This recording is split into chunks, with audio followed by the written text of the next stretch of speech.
Hello and welcome to a powerful interactive market analytics one-stop shop for the housing industry.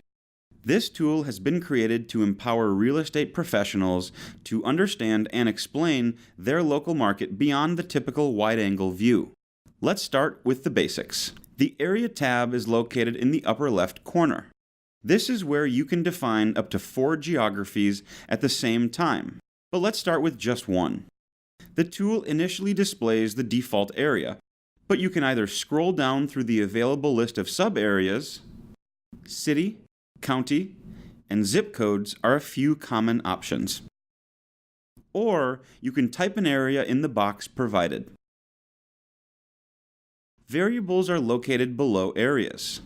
The tool defaults to all for each variable option, but the tool was also built for diving deeper. The chart below the variables adjusts in real time. Below the chart are the housing metrics. They are the primary descriptors for what makes a market tick. Only one metric can be selected at any time. If a metric has 2 different types of computations, like median and average, you can toggle between them.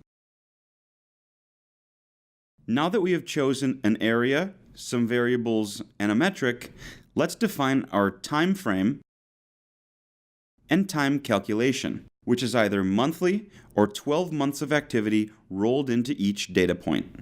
Depending on your version of the tool, you may have more options. The chart now shows all of the parameters we have chosen.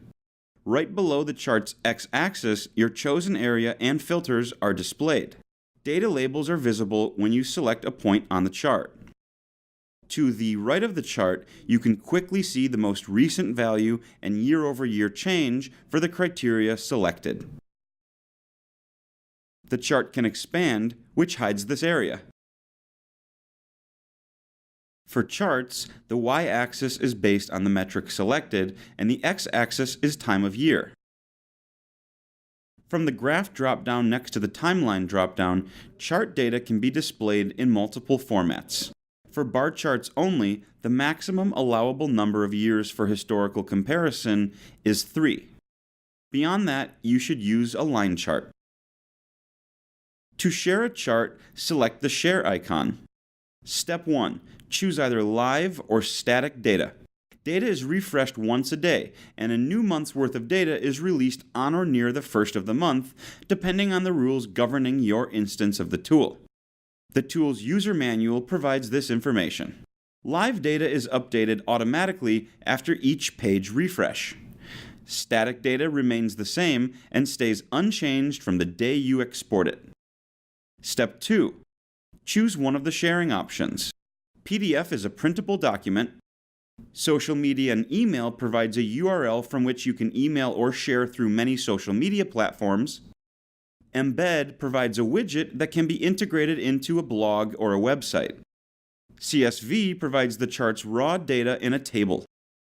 To change share options, simply select the Start Over button after you've chosen Share. Let's look at a shared page of live data with social media and email.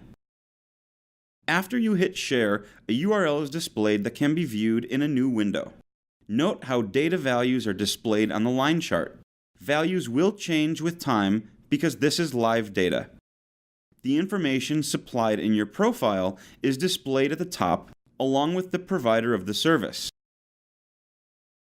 You can share the chart by pasting the URL into an email or social media tool,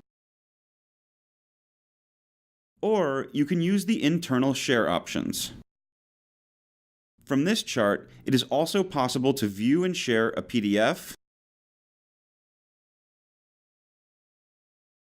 PNG image, or raw data table.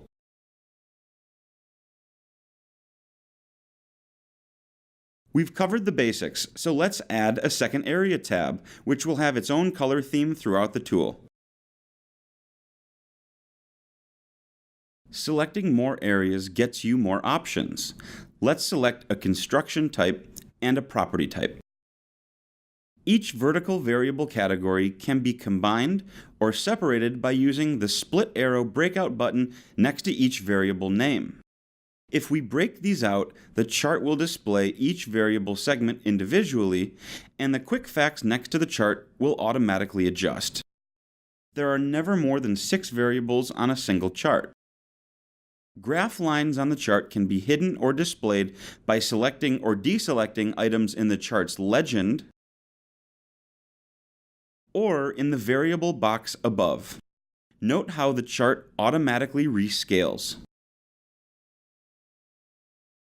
The tool defaults to the multi-tab filtering option, meaning each tab displays the same metric and variables as the active tab.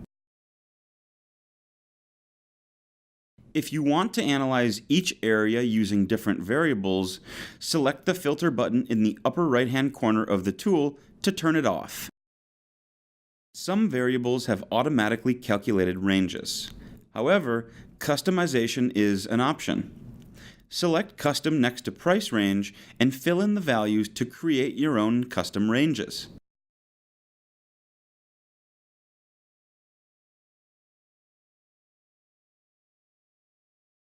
Be sure to check back periodically as new features are made available.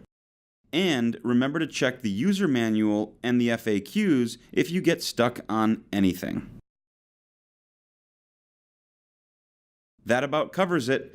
Happy researching!